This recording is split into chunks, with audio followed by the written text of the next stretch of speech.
Assalamualaikum warahmatullahi wabarakatuh. Izin perkenalkan diri, nama saya Sultan Akil Syafiq dari kelas 2A dengan NPM 25782027. Di sini saya akan mengerjakan tugas UTS mata kuliah pemrograman jaringan 1. Yang pertama, di sini saya akan jelaskan materi dari minggu ke-1. Di sini minggu ke-1 adalah konfigurasi dasar untuk Git, lalu membuat Git tag, lalu konfigurasi atau membuat repositori di GitHub, lalu menghapus repositori lokal Git ke repositori GitHub. Untuk konfigurasi pada Git bisa menggunakan git config username. Untuk mengganti nama, git config global username. Ini untuk mengkonfigurasi nama Git. Dan user.email untuk konfigurasi alamat email. Dan seperti ini hasilnya. User.email adalah alamat email saya, user.name adalah alamat nama lengkap saya. Selanjutnya di sini adalah membuat sebuah file. Yaitu misalnya di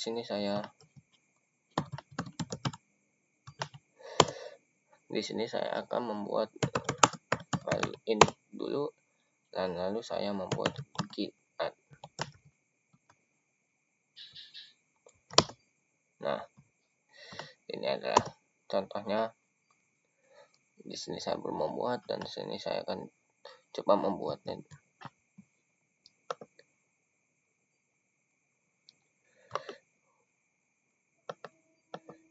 Di sini saya akan membuat contoh.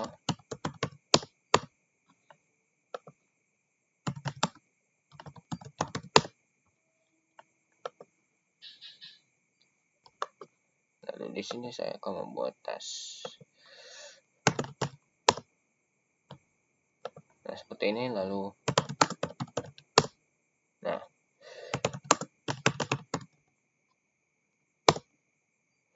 di sini contoh status Git yang berwarna merah. Di sini kita belum mengcommit file yang ada di file yang ingin kita commit. Seperti ini contohnya. Untuk mengcommitnya atau mengubah statusnya dari untarget seperti ini, atau yang berwarna merah menjadi berwarna hijau. Yang pertama adalah git add. Lalu kita lihat status. Nah, di sini sudah tertanda file baru yaitu test.txt. Lalu menambah commit lagi.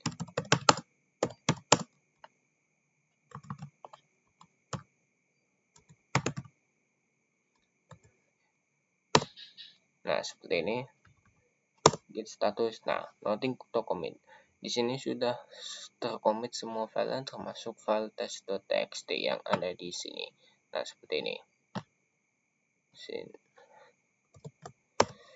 Selanjutnya di sini saya coba membuat sebuah tag, yaitu tag.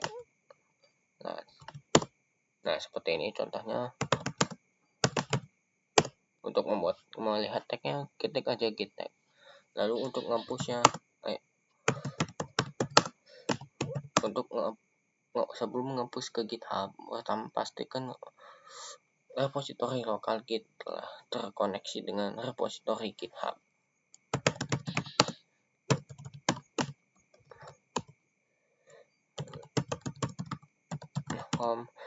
Menggunakan format perintah git remote at GitHub, lalu link repositori yang ingin di remote pada GitHub. Lalu untuk nge-pushnya adalah git push GitHub master. Untuk nge-push semua file yang ingin kita push dari repositori lokal ke GitHub, lalu git push GitHub double min text untuk nge-push teks dari repositori lokal ke GitHub. Kurang lebih seperti itu untuk pertemuan lab 1.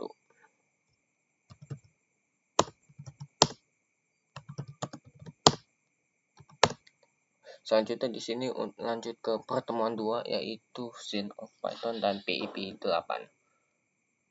Di sini untuk Scene of Python kita coba.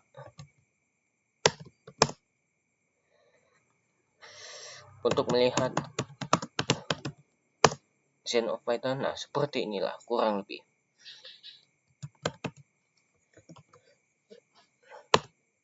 Lalu untuk melihat untuk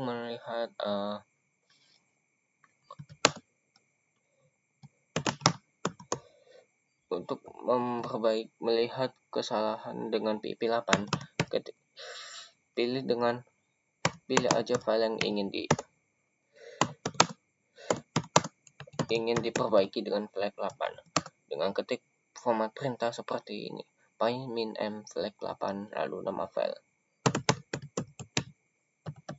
seperti ini. Nah, jika tak ada hasil seperti ini berarti semua kesalahan telah diperbaiki. Tapi misalkan kalau ada baris kurang lebih seperti ini.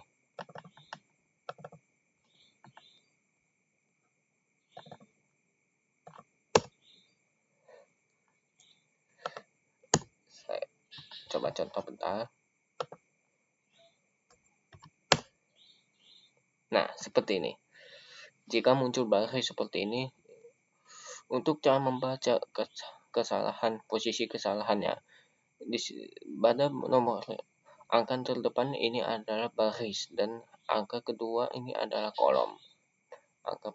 Angka setelah titik 2 ini adalah kolom. Ini dibacanya baris 15 kolom 9. Coba kita lihat. Nah, seperti ini. Sesuai dengan yang diperintahkan di flag 8.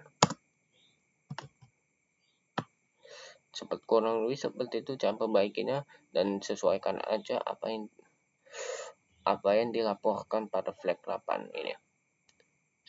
Dan coba kita lihat lagi. Nanti tidak ada kesalahan lagi. Kurang lebih seperti itu untuk minggu kedua. Selanjutnya untuk minggu ketiga.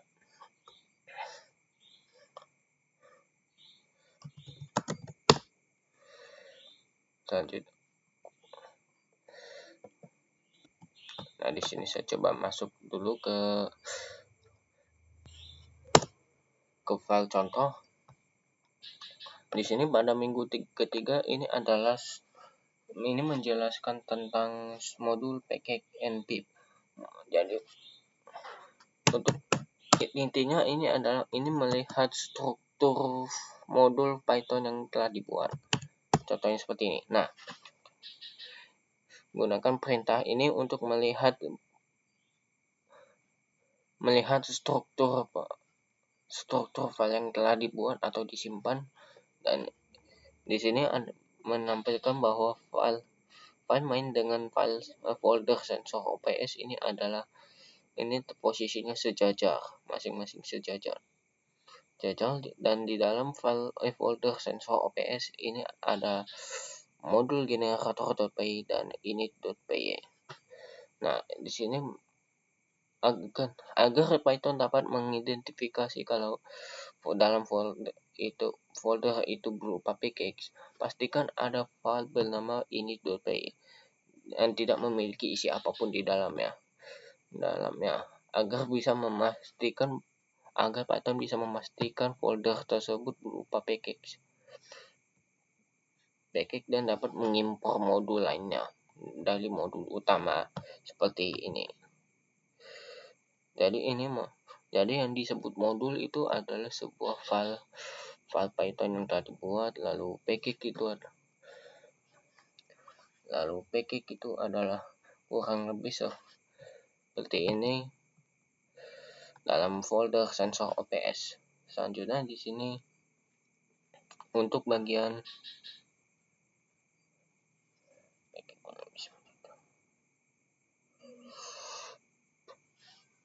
pokoknya kurang lebih seperti itu ya. Untuk modul berada di dalam package dan masing-masing memiliki struktur yang berbeda. Bisa posisinya berada di antara berdampingan seperti ini. Modul utama dengan folder sensor OPS yang dianggap oleh Python adalah sebagai package. Kurang lebih seperti itu untuk lab ketiga. Selanjutnya untuk lab 4 ini adalah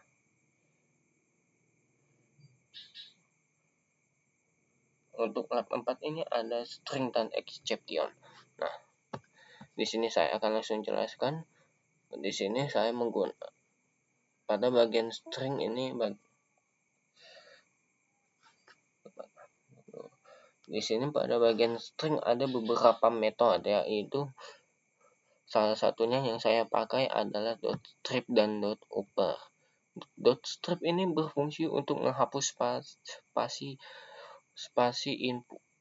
pada kata yang kita ketikkan.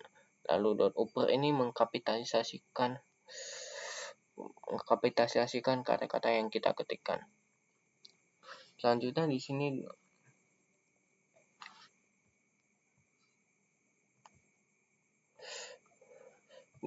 sini kurang lebih, kalau di modul main kurang lebih seperti itu. Selanjutnya di sini string dan list. Nah, di sini untuk list yang saya pakai ada di bagian sini. Register node ini adalah list untuk menyimpan daftar ID atau lokasi sensor yang telah diinput. Biasanya di sini. Nah, pada menu 1, setelah menginput atau menambah node baru, lalu dia akan menyimpan dalam list node, menyimpan dalam list registered node. Dan selanjutnya ada list sensor log. Ini list untuk menyimpan riwayat data hasil baca sensor. Sensor biasanya ada di menu 2 dan 3. Nah, di bagian try ataupun log sukses maupun di bagian except saat terjadi error. Susunannya sama saja seperti ini. Sensor log append ini untuk menyimpan node atau hasil pembacaan sensor. Pembacaan baik itu berhasil maupun gagal. Strukturnya, susunannya sama saja seperti ini. Di sini untuk menyimpan log pembacaan sensor kelengkapan dan disimpan dalam list sensor log. Begitu juga kalau terjadi error, menyimpan hasil pembacaan yang error ke dalam list sensor log. Sama saja dengan pembacaan sensor suhu. Untuk pembacaan berhasil, dia akan menyimpan nilai pembacaan ke dalam list sensor log, dan kalau gagal dia akan menyimpan hasil error ke dalam list sensor log. Jadi kurang lebih seperti itu. Kurang lebih untuk minggu keempat seperti itu. Selanjutnya di minggu kelima ini ada, saya akan buka dulu.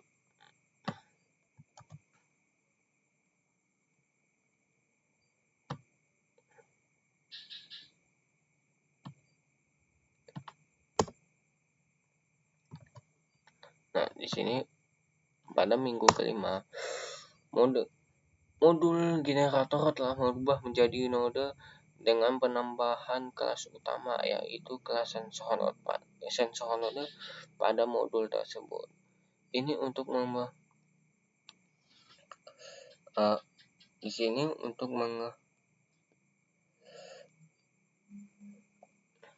pada kelas ini, di sini digunakan sebagai blueprint atau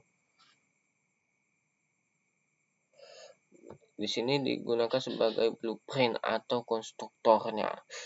Pada kelas sensor node ini digunakan untuk menyimpan semua susunan dari modul generator yang sebelumnya digunakan dan menggantikannya sesuai dengan atribut yang ada di fungsi ini.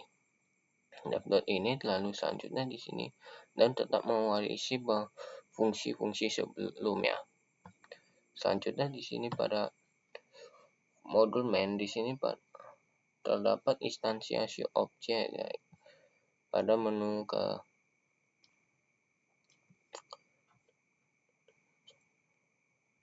baru. Nah, pada modul sensor baru ini terdapat perubahan instansiasi objek. Nah, ini dia. Pada bagian node baru sensor node ini membuat objek sensor node. Jika menambahkan node baru, kalau dia akan menyimpan ke sensor node lalu menambahkan node dan menyimpan objek tersebut, sehingga list ini telah menyimpan objek bukan lagi sebuah string biasa. List pada register node bukan menyimpan list string lagi, tapi menyimpan objek dari node baru. Nah, node baru kurang lebih seperti ini. Selanjutnya di sini kalau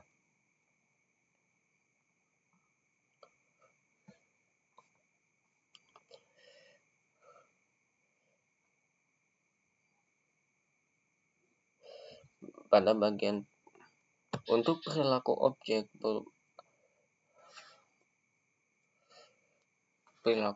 kurang lebih untuk perilaku objek seperti inilah, mewalisi fungsi-fungsi sebelumnya. Dia hanya berubah nama fungsinya dan tetap mewalisi fungsi utama atau atribut utama. Tetap mewalisi atribut utama dari konstruktor ini. Contoh balik untuk pembacaan suhu maupun pembacaan kelembapan, dia mewalisi dari sini semuanya.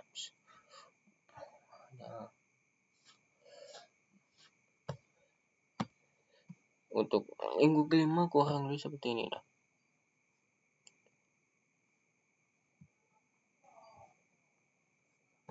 Ya, pada intinya cuma menambahkan kelas, mengubahan modul generator menjadi sebuah satu kelas utuh. Untuk minggu kelima kurang lebih seperti itu. Selanjutnya untuk minggu keenam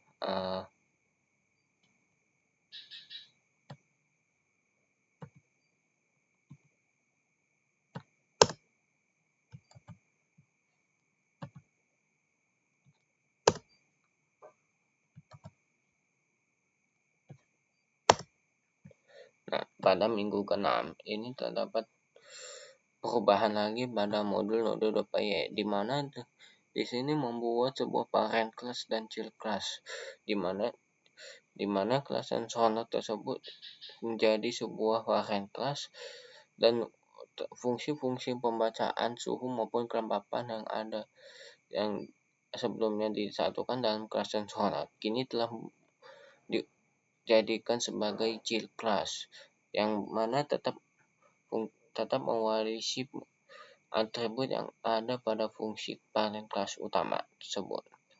Contohnya seperti ini. Kelas sensor node sebagai parent class, dan ini menginisial. Ini berisi atribut awal node. Lalu di sini fungsi pembacaan data dengan membaca fungsi data dengan peluang 20% error seperti ini contohnya. Dan ini tetap mengembalikan status atribut sebelumnya. Lalu di sini pada child class, yaitu child class temperatur atau pembacaan suhu. Di sini pada fungsi ini hanya menghitung nilai pembacaan, hanya memanggil metode dan melanjutkan fungsi jika tidak error, lalu mengembalikan nilai pembacaan. Begitu juga dengan child class pembacaan sensor kelembapan. Dia hanya memanggil metode parent yang ada di parent class lalu melanjutkan jika tak error dan mengembalikan nilai hasil pembacaan jika berhasil. Selanjutnya pada modul di sini juga pada modul utama ini telah melakukan banyak perubahan. Di sini berdasarkan pembacaan. Di sini telah melakukan perubahan pada menu pembacaan sensor, dan di sini hanya mengimport dari modul manager dan Dan di sini juga pada modul manager modul manager ini sendiri berupa controller, yaitu kelas environment manager yang berisi atribut register node dan sensor log, yang mana ini berupa list yang sebelumnya ada di main.py. Selanjutnya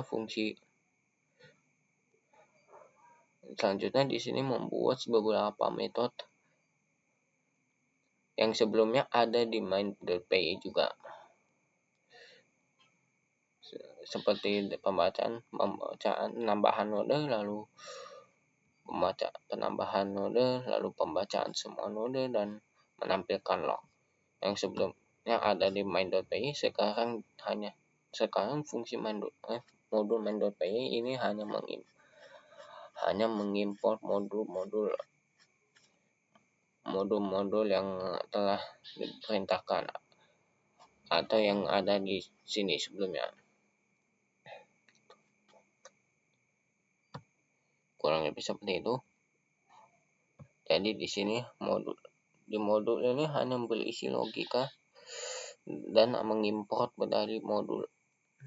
fungsi yang ada di package tersebut. Lalu pada modul manager ini juga pada semua metode mewarisi atribut dari kelas utama, yaitu self, dan tetap menyimpan ke list yang ada di main.py sebelumnya. Seperti ini, masing-masing menyimpan seperti ini contohnya. Jika telah menambahkan buah node baru, dia akan menyimpan node tersebut ke kelas environment manager ini list, yaitu pada list register node yang berupa objek, yang akan menyimpan objek.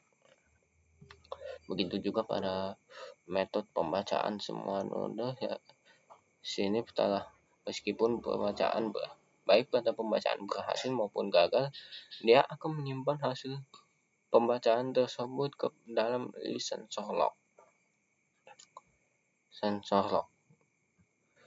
Dan kurang lebih seperti ini. Untuk pembacaan atau penampilan log, di sini saya membuatnya dalam bentuk tabular, dan mana dalam bentuk tabular ini sendiri sama juga menampilkan dari list sensor log, dari hasil yang ada di list sensor log tersebut. Tampilkan yang ada di sensor log. Kurang lebih seperti ini. Dan masing-masing juga pada masing-masing node pada modul manager ini, dia mengimport dari fungsi node dan dia masing-masing hanya mengimport fungsi dari modul yang berbeda. Seperti ini contohnya. Ini dari package CtrlPS, lalu modul node mengimport fungsi temperatur node dan humidity node. Seperti ini, yang artinya ini manager.py mengimport fungsi dari modul node.py. Dan kurang lebih seperti ini juga pada modul main.py juga mengimport dari modul manager dari package sensor OPS dan mengimport fungsi environment manager. Seperti ini, yang mana fungsi ini dijadikan sebagai fungsi utama dalam menjalankan program ini. Masing-masing hanya saling mengimport kurang lebih. Dan kurang lebih seperti ini juga dia pada menu pembacaan ini. Jika melihat riwayat pembacaan, dia akan mengimport dari modul manager, lalu mengimport fungsi show log yang ada di kelas environment manager seperti ini. Kurang lebih seperti itu untuk lab ke-6. Selanjutnya untuk lab ke-7,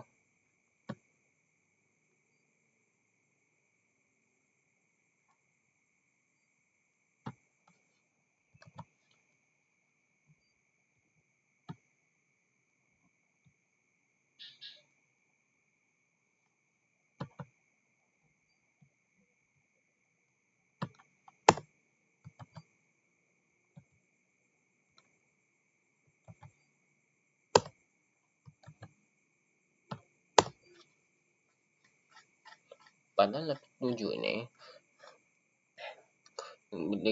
ditambahkan sebuah custom exception, yaitu berupa kelas exception seperti ini, yang mana di sini dipakai untuk merancang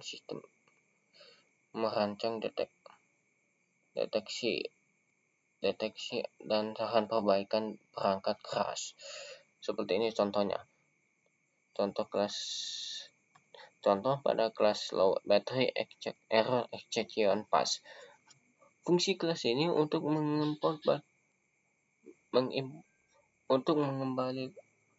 mengembalikan nilai jika terjadi error berupa low battery error seperti itu, atau exception berupa low battery error. Begitu juga pada sensor block error exception, dia akan mengembalikan nilai exception jika mendapat sensor block error seperti itu. Selanjutnya, dan ini kedua kelas ini merupakan kelas exception yang saling terhubung dengan kelas sensor node. Lalu pada kelas sensor node ini masih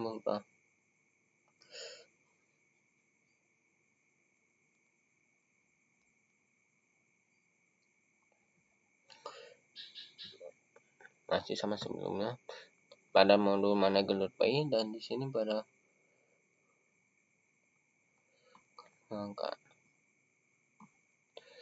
di sini pada modul manager.py di sini telah ditambahkan satu fungsi metode baru, yaitu pemeriksaan anomali jika ada kesalahan jika ada anomali pembacaan data.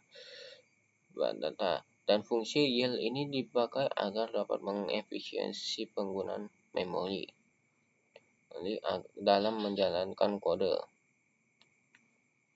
atau mencari data anomali tersebut.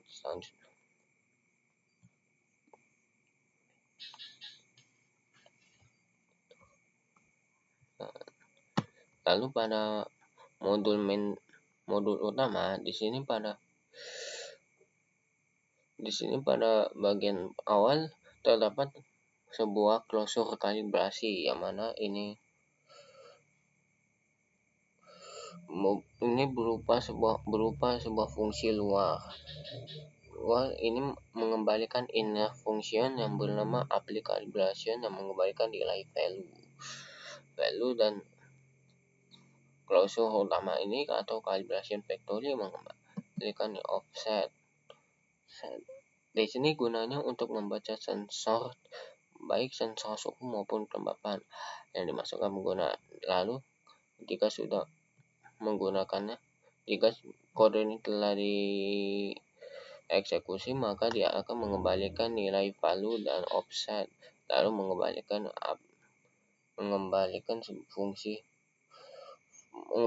inner function apply calibration. Dan di sini pada fungsi di sini terdapat kalibrasi suhu yang saya bikin berdasarkan fungsi klosur ini. Pada fungsi kalibrasi suhu dan kelembapan tetap menggunakan fungsi klosur utama, yaitu calibration factory, dan nilai offsetnya saya atur menjadi 2,5 untuk kalibrasi suhu dan 5,0 untuk kalibrasi kelembapan.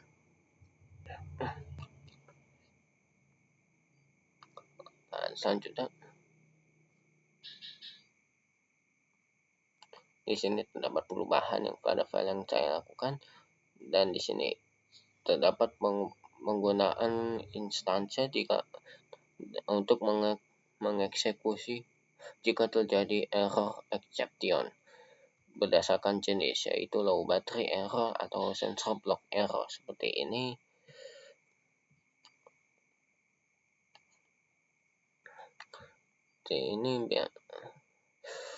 Ini digunakan agar error yang didapat lebih sesuai dengan jenis error yang agar jenis sesuai dengan output error yang didapat lebih sesuai dengan jenis error yang dapat, kurang lebih itu. Selanjutnya di sini pada bagian ini node.class. Di sini pada fungsi ini jika telah berhasil melakukan pembacaan suhu maupun kelembapan, dia akan menyimpan nilai kalibrasi suhu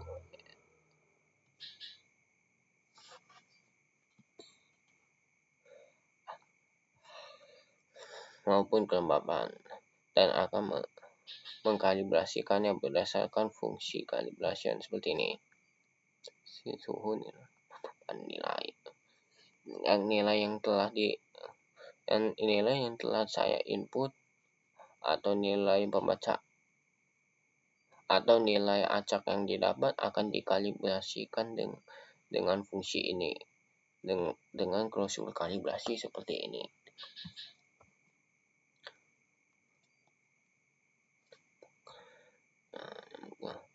Nah, di sini pada menu anomali data ini di sini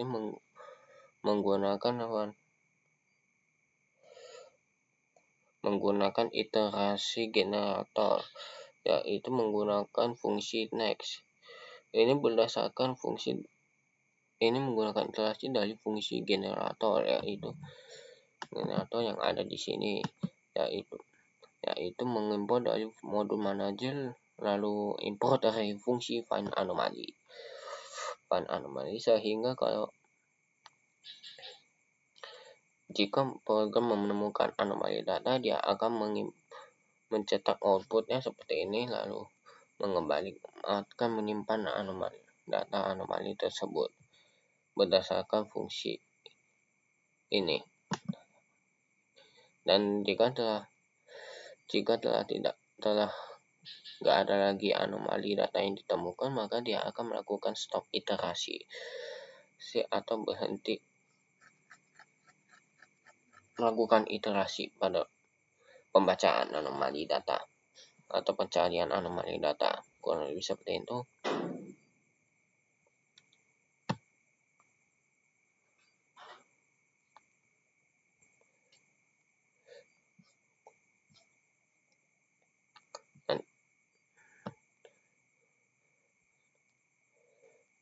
Dan pada modul node.py di sini telah melakukan perubahan mengubah masing-masing pada kelas, diubah errornya masing-masing berdasarkan jenis error yang didapat.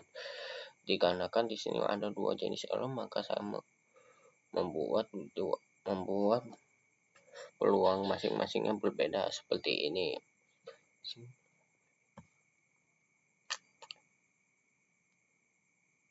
Di sini pada pembacaan temperatur atau kelembapan di sini menggunakan fungsi super, yang mana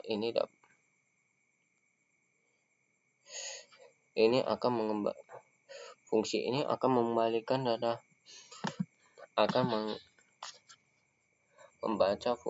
selanjutnya pada membaca fungsi read data yang ada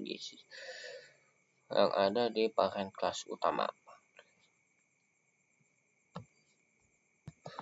Pada lab 7 ini inti utamanya adalah mengoptimasi kinerja dan penanganan error melalui custom exception seperti ini. Ini berdasarkan program yang saya buat seperti ini sebelumnya.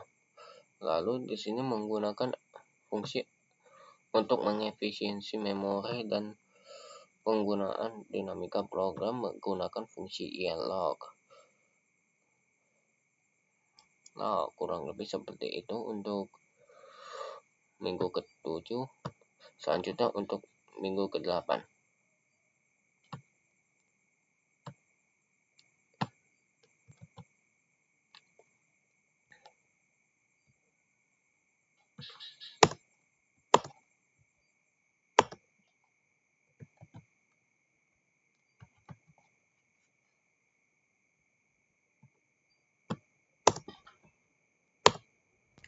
pada minggu ke-8 ini saya telah minggu ke-8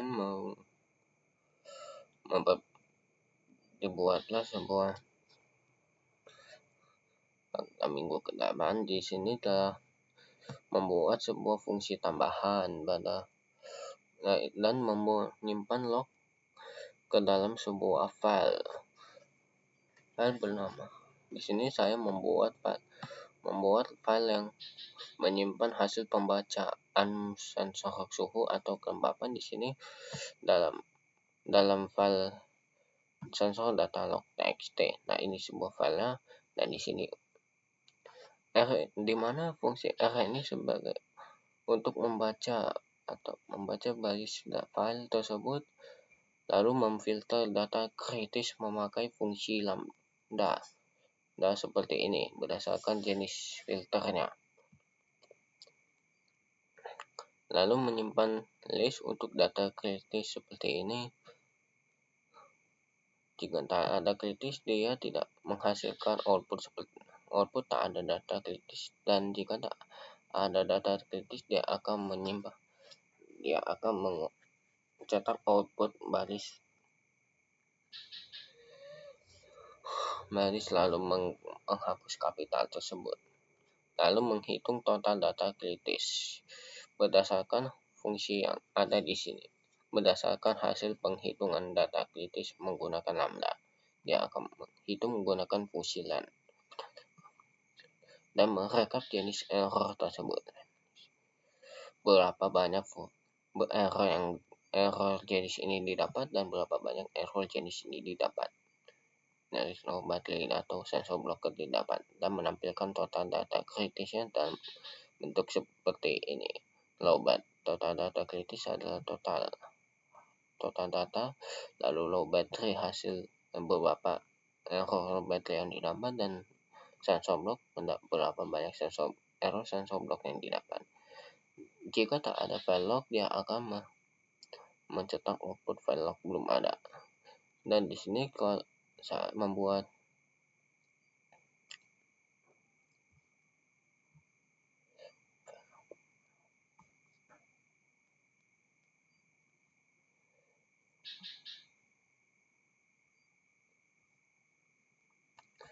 di sini pada untuk menyimpan log hasil pembacaan pada fungsi save log ini, dia menyimpan berdasarkan atribut seperti node ID, parameter, nilai action, lalu menyimpan sensor lognya ke dalam log, lalu menyimpannya ke dalam file dengan fungsi kode void open sensor data log txt A sebagai file. Dan di mana A ini adalah di mana A ini akan menyimpan atau membuat file tersebut dan mengurutkannya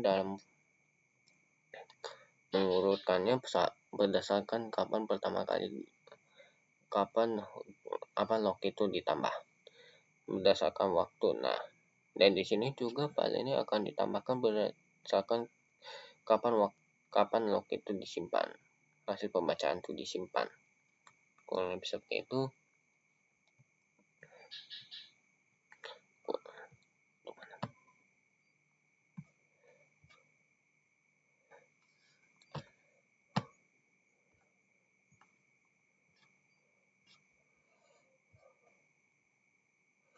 Dan di sini terdapat menu tambahan pada menu utama.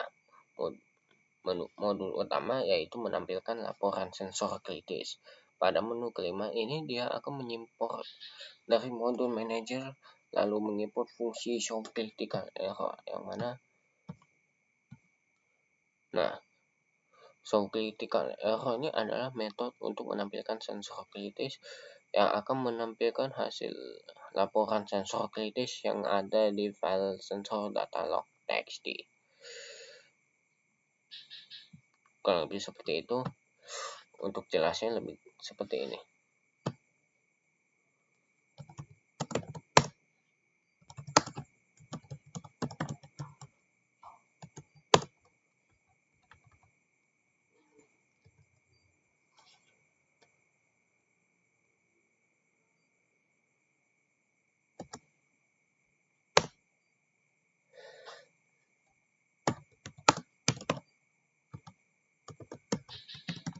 saya akan jalankan dulu file. Kan salah. Oh ya deh, lupa. Belum saya download tabulat. Sebelum saya download tabulat. Pokoknya pada intinya untuk modul minggu ke-8 ini dia akan menambahkan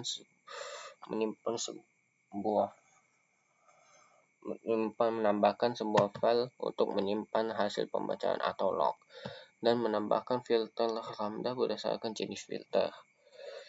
Untuk lognya seperti ini. Nah, seperti ini isi dari lognya.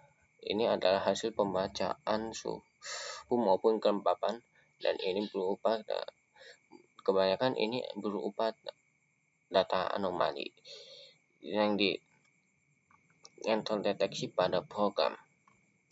Kurang lebih seperti itu.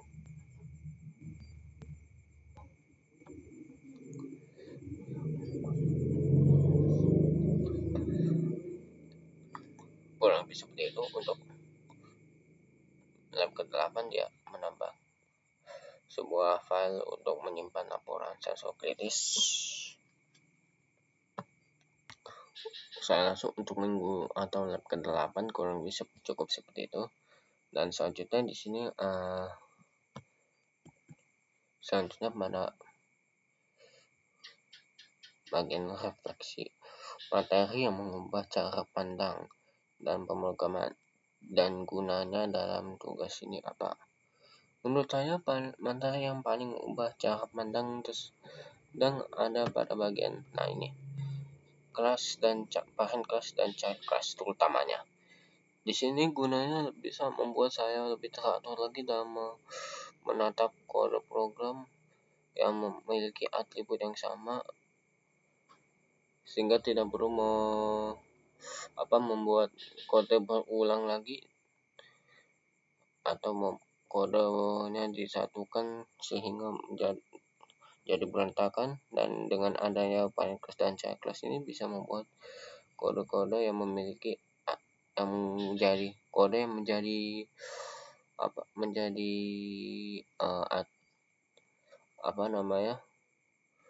jadi atribut dari kode lainnya dan kode lainnya yang mewarisi atribut tersebut tetap ada dan tetap teratur.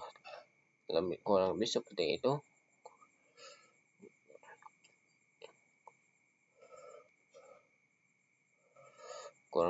itu. Menurut saya cuma bagian parent class dan child class yang paling membuat saya berkesan. Selanjutnya materi yang menantang selama setengah semester dan usaha yang dilakukan. Menurut saya materi yang menantang selama setengah semester ini terdapat pada lab. Kalau nggak salah ada di lab ke-7 apa ya?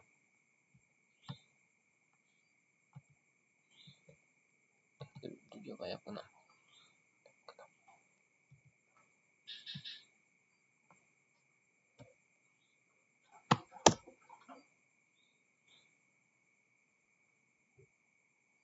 Lab ke-7 apa lab ke-6 ya? Pokoknya kurang lebih seperti itu. Menurut saya kode yang paling menantang ada pada bagian ini. Isi instansi apalagi setelah adanya penambahan jenis error baru. Dan dipisahkan jenis errornya seperti ini, low battery error dan sensor blockade error. Dan itu pertama kali coba menjalankan program dengan jenis error seperti itu. Saat mendapatkan errornya dia akan error, program tersebut crash sehingga tidak bisa melihat jenis error apa yang didapat. Lalu di sini saya mencoba menambahkan kode isi instansi untuk memisahkan jenis error tersebut. Nah, seperti ini contohnya. Jika instansi adalah error low battery error, dia akan mengeluarkan dia akan menggunakan aksi jadwal penggantian baterai node hal ini. Dan begitu juga jika mendapat sensor blocked error, kurang lebih seperti itu. Namun jika tidak mendapatkan error, ya dia akan komputer seperti ini. Dan itu untuk solusi yang saya dapat, ya kurang lebih menambahkan kode baru bernama instansia tersebut agar bisa memisahkan jenis error yang ada di program dan mendapatkan error yang sesuai, dan error maupun aksi yang sesuai seperti ini. Selanjutnya di kendala selama mengikuti perkuliahan. Kendala saya saat ikuti perkuliahan mata kuliah ini, terkadang kode-kode yang bagian-bagian yang saya sebutin sebelumnya itu masih saya kurang mengerti sih. Jika saya tidak melihat dulu dari referensi lain seperti YouTube maupun Google, itu tidak akan paham. Jika saya hanya melihatnya dari Netachat, saya nggak akan paham, kecuali saya melihat referensi lainnya seperti itu. Dan untuk memperbaiki error saat memprogramkan kode seperti ini, saya biasanya mencoba tanya ke teman lain saya dulu, selanjutnya baru terakhir bertanya ke Google ataupun jenis AI lain. Kurang lebih seperti itu untuk kendala selama ikuti perkuliahan. Dan mungkin masih banyak yang masih ada materi yang mungkin menurut saya kurang paham, tapi saya tidak bisa menjelaskan secara pasti. Namun saya akan coba memahami bagian tersebut nantinya. Mungkin segini saja yang bisa saya sampaikan untuk tugas UTS mata kuliah ini. Mohon maaf bila ada kesalahan dalam menjalankan tugas ini maupun dalam menjelaskannya. Saya akhiri sampai sini. Wassalamualaikum warahmatullahi wabarakatuh.